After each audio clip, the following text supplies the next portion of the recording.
Today our case study is about the Chernobyl nuclear disaster that occurred on April 26, 1986, during a safety test on Reactor 4.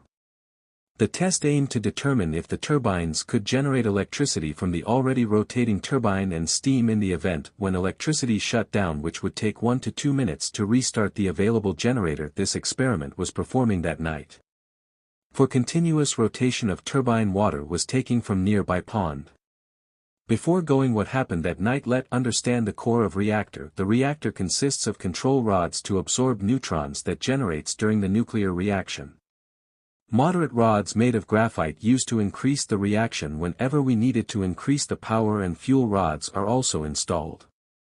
All these three factors would be understand by looking to car to that acts as a fuel rods, brax acts as control rod, and race as a moderator rod. That night, operators attempted to reduce power from 1,600 megawatts to 700 megawatts, but it dropped to 30 megawatts due to xenon 135 formation.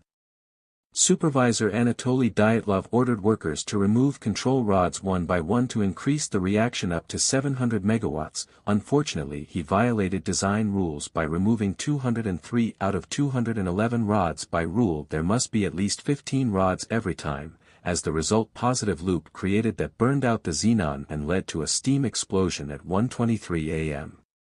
Actually, there was design flaw in the rods. Top of rods were made of boron while tips were made of graphite. As the worker came to know the reaction has become uncontrollable, they put down emergency button to enter all control rods back into reactor.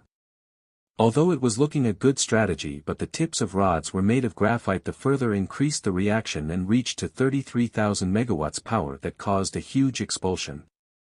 Another twist came into the story that after 10 days, the fire was extinguished, but the reactor's base cracked, and the water tank below was filled with radioactive water. If this water had come into contact with the reactor, it would have caused a third, potentially catastrophic explosion.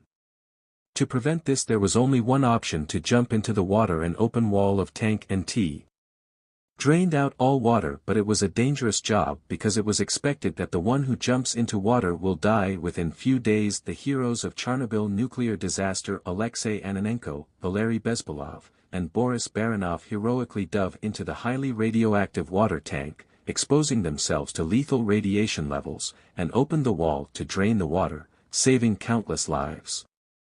Their bravery prevented a potential disaster that could have caused millions of deaths, widespread radioactive contamination across Europe, and $235 billion in damages to the Soviet Union, as well as thousands of cases of thyroid cancer in children who drank milk from cows that grazed on contaminated